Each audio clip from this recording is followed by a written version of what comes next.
Good evening, everyone. It's been about a week or two since we've done one of these. I didn't want to just storm your timeline with depressing news every week, but it's a lot going on in the world right now. It's a lot going on in these United States of America. And I felt that I needed to come on. I just honestly wanted to kind of do a deep dive into what's been happening.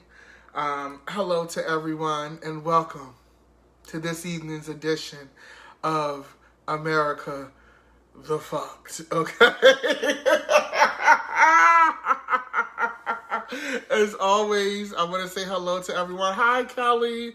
Hi, Darlene. Shalimar, what's going on? As always, if you're watching on the great U of Tube, you can subscribe to the channel at www.youtube.com/Secretary of Shade. You can also donate to the channel, Venmo or Cash App at Deborah Damitis as well. Now, I'm going to wait for a few folks to get in because I see them coming in. Hey, Jay. I know you're going to see Shang-Chi. You ain't called me, and I ain't want to have to be the one to keep making a call. So I was going to see if you was going to call me. But it's all good. I'm sure we'll have to compare notes. Erica, what's going on? Troy, how you doing?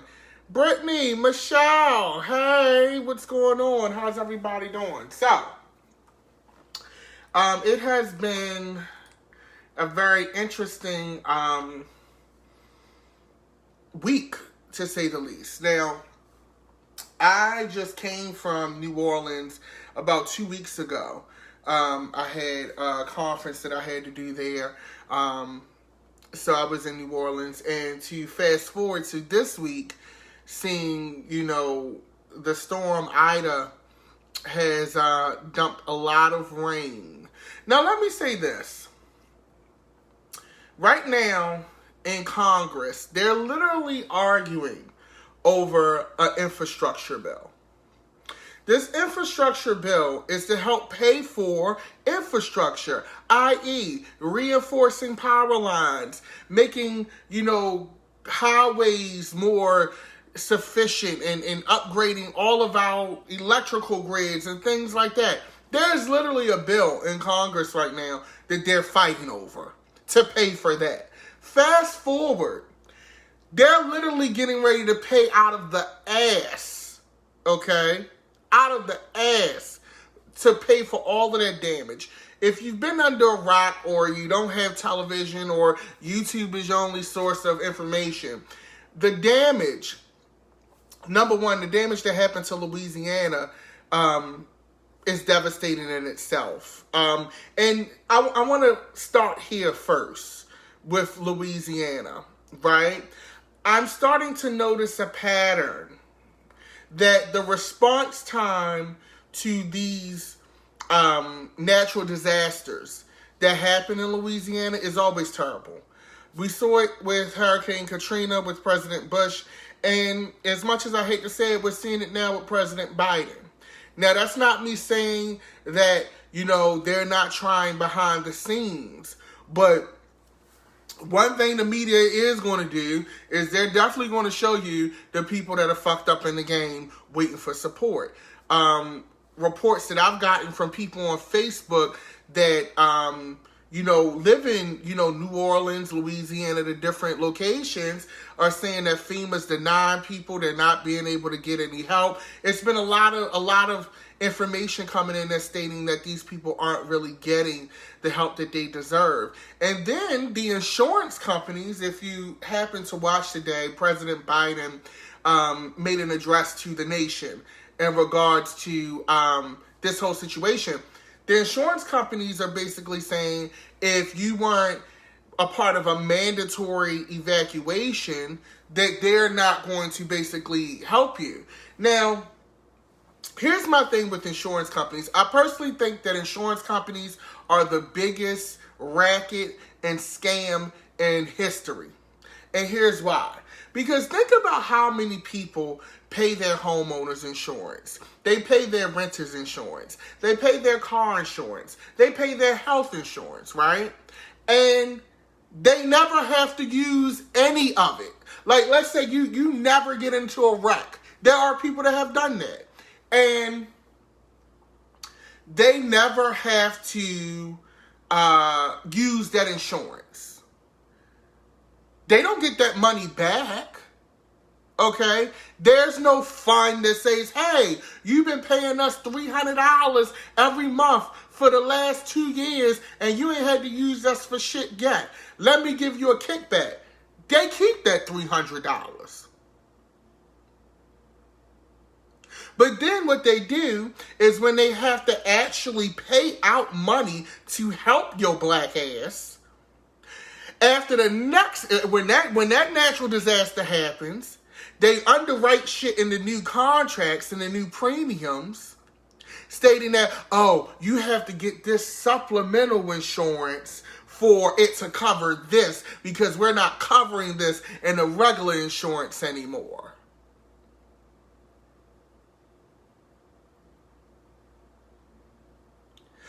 So for me, I just question why the insurance companies can't cover things when they need to at this point. Okay? It's not making any sense to me. And then my thing is, from a PR perspective, you got people paying these insurance premiums and never using them, and then when they do use them, you have all of these loopholes why you can't help them. That's bad PR. That's terrible public relations. Why can't you help these people? You're going to go to the government for a grant any goddamn way. When we look at the FEMA dollars that will eventually trickle down, y'all not paying for half of that. So why can't y'all pay for it? Why can't y'all help these people? And then the thing that irritates me is that you have to have insurance. Like if you own a vehicle, you have to have insurance. Which, yes, it is good protection for that person if they get into an accident with you and you have insurance and they're covered and things like that. But the government and the laws basically ensure that these companies will stay in business with your dollars because it's mandatory. If you're not using the service, then there needs to be some kind of mandate whereas though you get some of that money back. There needs to be a thing whereas though there's a facilitator's fee. I understand you have a facilitator's fee because you kept the policy open, you know, this, that, and the third. But if nobody's getting in an accident, nobody's having any natural disasters, and they paid you $150, $200, $300 a month for insurance, they should be getting some of that money back. And I think it's crazy that there's nothing out about that. You know what I'm saying? So that's one piece of it. Then we have the climate change piece. We got wildfires, the Caldor fire out in California. That's going. We got pretty much the South, Louisiana, and the upper eastern seaboard underwater. I'm sure a lot of you have saw the video and the reports and seeing the subways in New York City flooded. People have lost their lives because they lived in basement apartments and they couldn't get out in time. This is all due to climate change. This is why it's important that we upgrade our infrastructure. Our infrastructure is not at the level it needs to be to protect us from the planet that we have created from all of the smog, all of the trash, all of the waste, all of the irresponsibility that we have put into our environment. The overbuilding. Okay? And yes, somebody said give Al Gore his flowers. Absolutely. Because Al Gore had been on a cusp. He had been a leader in that for many years. You know what I'm saying? And it is turning into the day after tomorrow. Let's look at Houston, the deep freeze that they had in Texas. And since we're talking about Texas, maybe they deserve that deep freeze. I'm not, look, maybe that was Buck, what I just said out my mouth. I know it was Buck, what I just said out my mouth. But we're going to get to Texas. But anyway, I think that we need to have these bills passed. It is time for the government to put on their big girl, big boy, big non-binary pants, okay? And do what is right for the citizens of this country. Because at the rate we're going, there's not going to be much of a country left. Now, Texas. Now, usually I would cover about 3 or 4 topics. Texas is 2 out of the 3 damn topics. Okay? So, the first topic. Okay? Now, Texas has passed the anti-abortion law that went into effect September 1st. Basically, if you live in the state of Texas, you cannot get an abortion. It's against the law. You can be sued. You can be sued by the Uber driver if they found out that they were taking you to get an abortion. Okay? Now, here's my thing. I think that this bill is disgusting. And somebody may say on the pro-life side, well, what's disgusting is women who get abortions and kill babies and, they show you the pictures of the fetus and stuff like that. If the pregnancy is at a certain place, yes, let's go ahead. That's a different thing. But to just take away the choice of a woman being able to decide, you know what?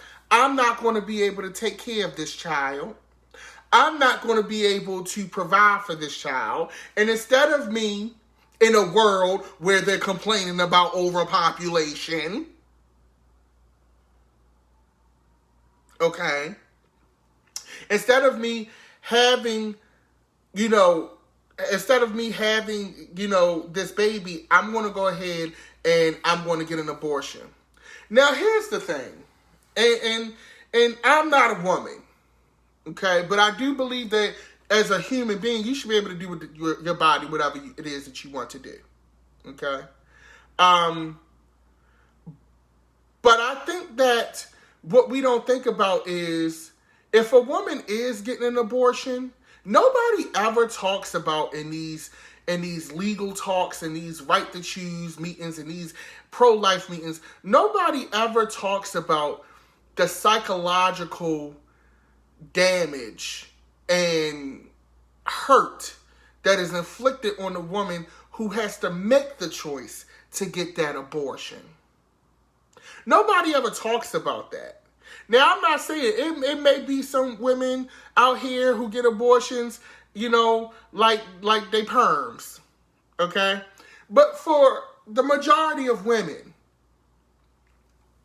to have to make that decision is traumatic in itself. To go into that office is traumatic in itself. In some cases, these women are going into this office alone with no support. No support from the man that they got pregnant by. No support from the family. Okay? And that's a traumatic decision to have to make. That's a traumatic after effect. How that woman feels post getting that abortion. We don't ever talk about that. So getting an abortion is not an easy choice to make for a lot of women. Now, of course, there are exceptions to that. Okay? But that's not an easy choice to make. But it is their choice to make. And I don't understand how a governor who have COVID is against masks because it's taking away your right, but you feel that it's okay to take away a woman's right to choose. I see I'm preaching now. They're going in the comments. Now, the thing with that is so puzzling to me, right, is that the Supreme Court upheld the decision 5-4. Now, when you look at the justices who voted for this bill to uphold it, there should be no surprise. 2 of them justices for sure were Trump-appointed justices. That goes back to that whole elections having consequences thing. See, everybody thought that, people were exaggerating. Certain politicians were exaggerating, when, they said that by not voting in elections, by having Trump be able to push these justices through, it was going to have, it would have significant, ramifications. Strike one.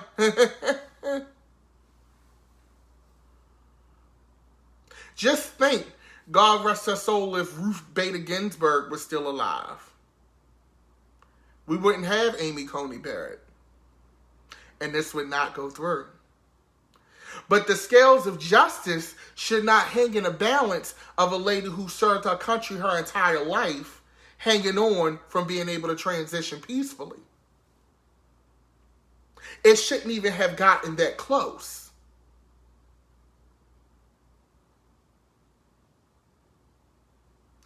But her emails.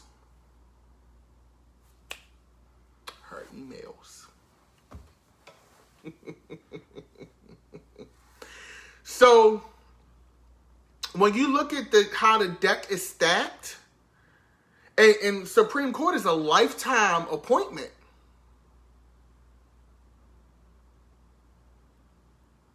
It's getting ready to be the Handmaid's Tale in America. Now, also, too, we have to think about this. Now, there's talks about they can expand the Supreme Court so that it's just not 9. Yeah, they could do that. But then the Supreme Court will turn into the Supreme 50. Because every time somebody don't get their way or one side feels slighted, it's going to turn into a damn Supreme Congress at that point.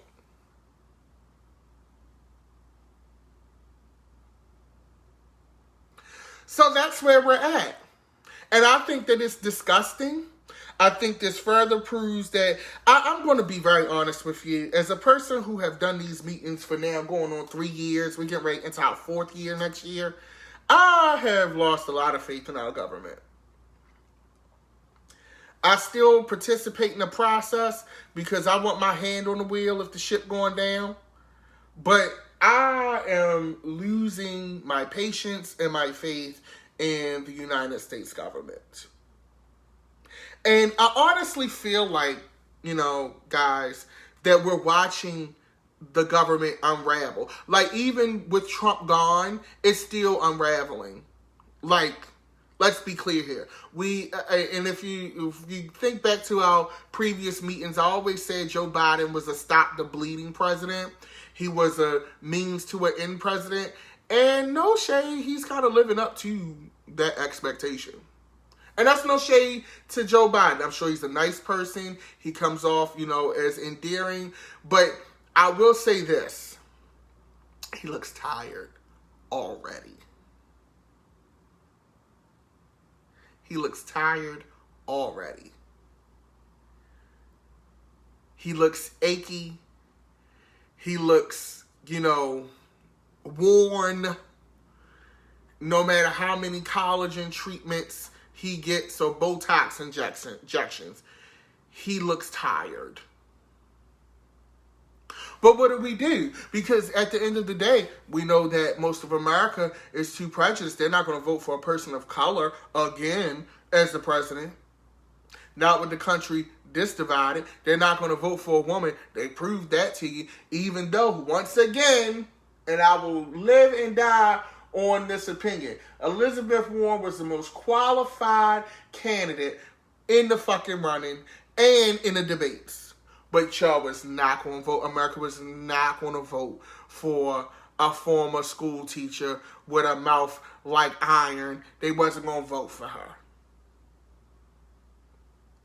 So we had to go with the choice that we thought that the rest of America would vote for. So here we are.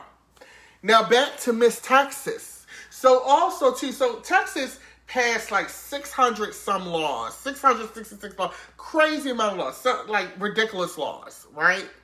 About 1,100 laws, okay? They're going to effect on September 1st. One that troubled me also, okay, was this gun law. Now, we're living in a country where schools have mass shootings, where people are just shooting, and it's just ridiculous. But in the state of Texas, effective September 1st, you can now carry a handgun in Texas without a license, training, or background check.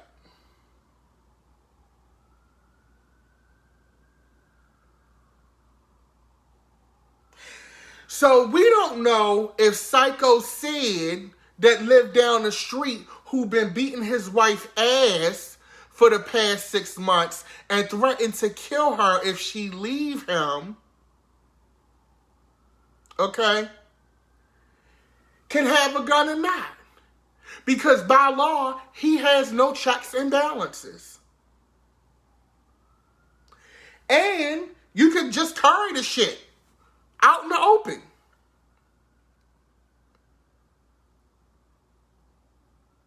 Now, the right to bear arms, I get that. But it should be within reason.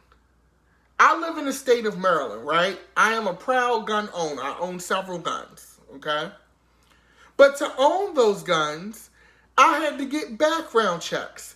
I had to go to handgun training that was certified by the state police. I had to go through, like, once again, a background check. I had to get fingerprinted. I had to go through that process to get my gun. They did a check to make sure that I had not lost my mind and did something crazy on my record.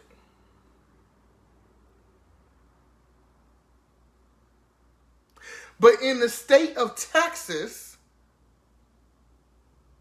you can actually just walk around with no gun. Now, we're not even, let's get into the psychological anxiety if you're a black person in Texas. And now the government has given people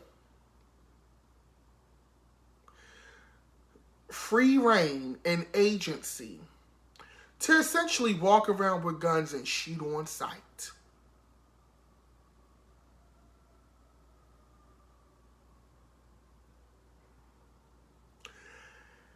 I am terrified and so afraid for black people in Texas.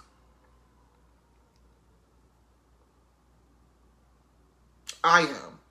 I'm terrified for black boys in Texas who now have to look over their shoulder even more. Who have to police themselves and how they engage with ignorance and prejudice even more.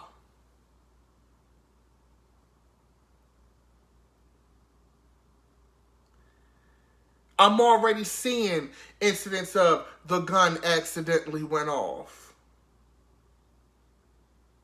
I'm already seeing incidents of he tried to take my gun from me, or I felt threatened, or he got close, or she wouldn't stand down, or she ran up on me.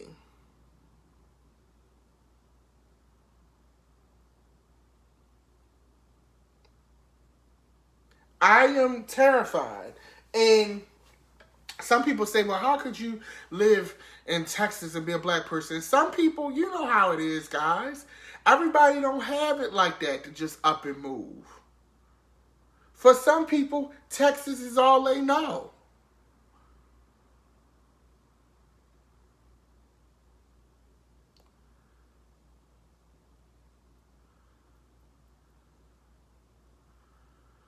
So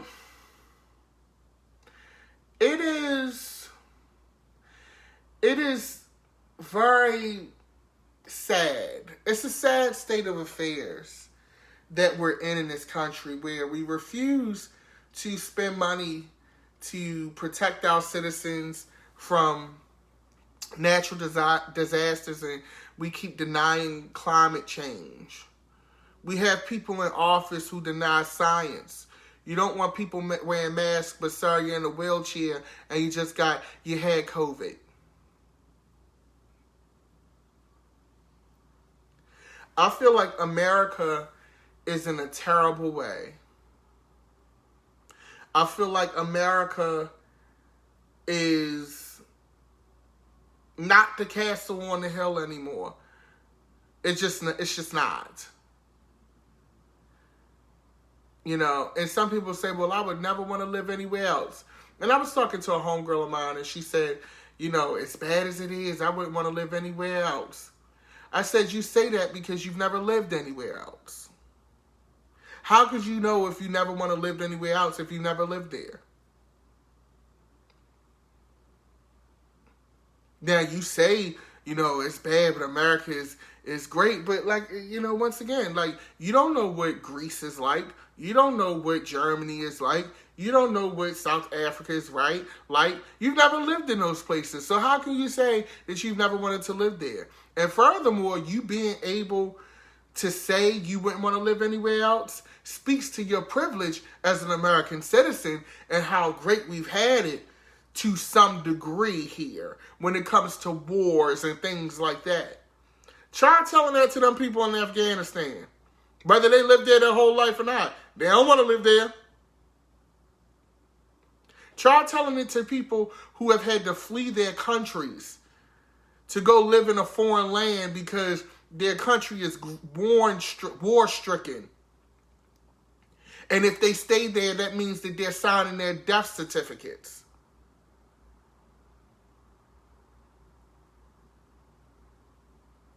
You understand what I'm saying? So it's a different set of circumstances, and it's a different way. Okay? So we can't really say, you know, oh, I wouldn't want to live anywhere else. This is all you know. You only know the American way.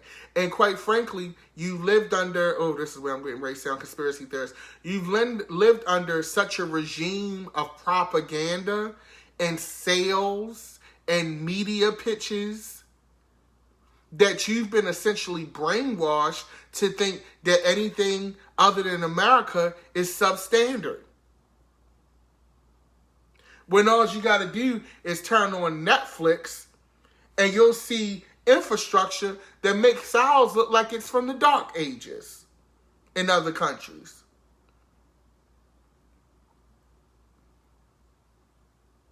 But as American citizens, and I say that all American citizens, black, white, green, purple, we have been conditioned, especially if you've lived here your whole life and born here, we've been conditioned to think America is the greatest thing since sliced bread. We've been conditioned and fed the idea that anything other than America or Canada or London or going to visit Puerto Rico is substandard.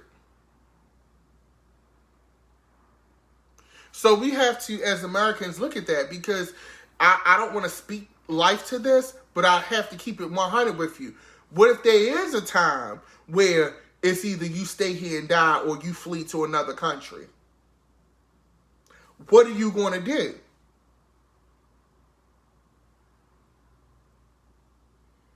You've been trained to work 12 hours a day, 5 to 6 days a week. and working overtime with only 4 hours of sleep is the way to get on. That's the American way. That's the smart way to do it. No, that's the way that you were conditioned to view success. See, the American way is conditioning. Just like in any other country, it's no different than, Hitler, Germany, or London, or whatever.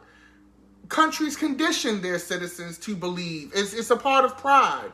But in America, you're conditioned to think that if you work yourself to death,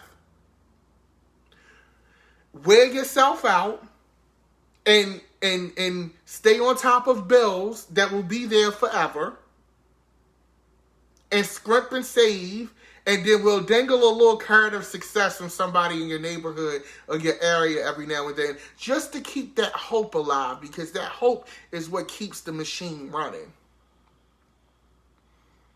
Hope keeps the machine running. It's not fear.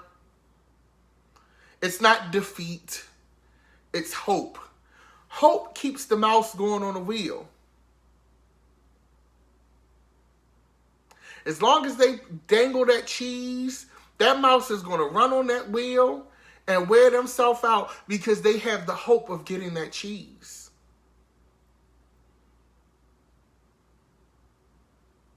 And you've been sold to view hope as the ultimate currency when it's really not.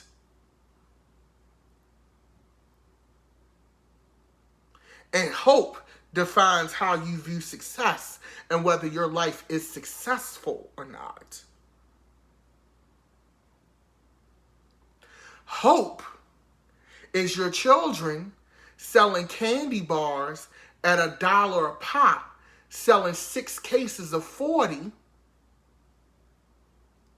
in hopes that they sell enough for someone else so that they can get a pizza party. We've been training our children since birth to idolize hope and possibility, when hope and possibility are no guarantee.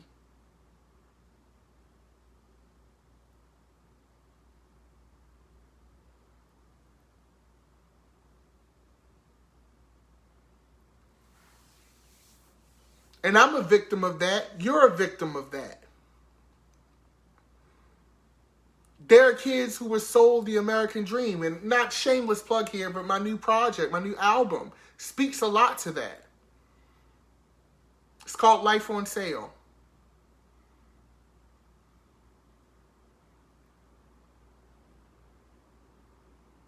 They sell you hope. You go and you work hard and you work. Not to invest your dollars in your neighborhoods or in your local businesses to elevate everyone's living situation. You know what's so crazy? And they said this in Candyman. They built the projects to keep the black people in. Then realized that they brought a problem in the city. So then what they did is the projects became so bad, received less funding and maintenance, that the hope and the prize became getting out of the projects, not investing in your neighborhoods, and going and moving to a neighborhood that was deemed better or white or what have you. And now you've abandoned your community. See, the good thing, and I didn't mean to go here, but I think we're speaking life into a lot of situations, right? When people look at projects, when they look at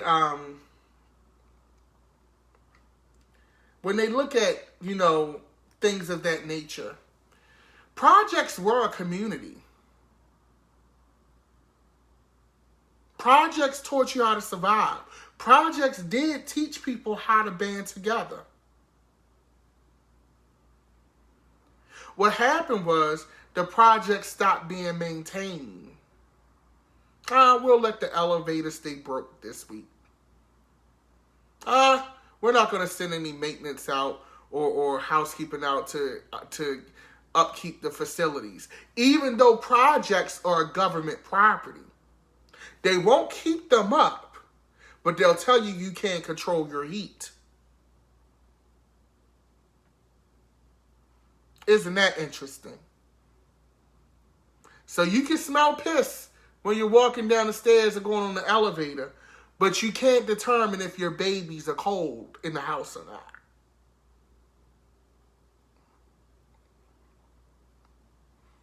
It's all hope. It's all a game. It's all strategy.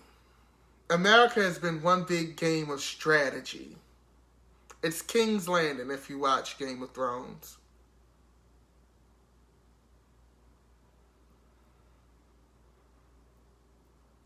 And that's all I have to say. I'm not going to keep you. I think that's enough gospel and word for this evening. I'm going to let y'all go. But I want y'all to have a great weekend. To my cabinet members in Sacramento, I will be in Sacramento this weekend. I'll be playing the show Sunday with some of the... I'll be performing some... Leanne Rhymes is on the show. Nina Sky, some of the winners and participants in RuPaul's Drag Race. It's going to be a big show for Sacramento Rainbow Fest. I'll be performing at 7:30. I'll be going on just before the big show. So if you're in Sacramento, come check us out. You can get more updates and follow me online at Dapper Dan Midas. Also, if you want to, like I said, contribute to the channel, you can also do that as well. With that being said, I want y'all to have a great evening. I'm getting ready to go see Shang-Chi because, you know, I live for a Marvel moment. I will definitely be back with the update online to tell y'all whether it was a slay or trash. But with that being said, y'all have a great evening. Peace and love. I'm out.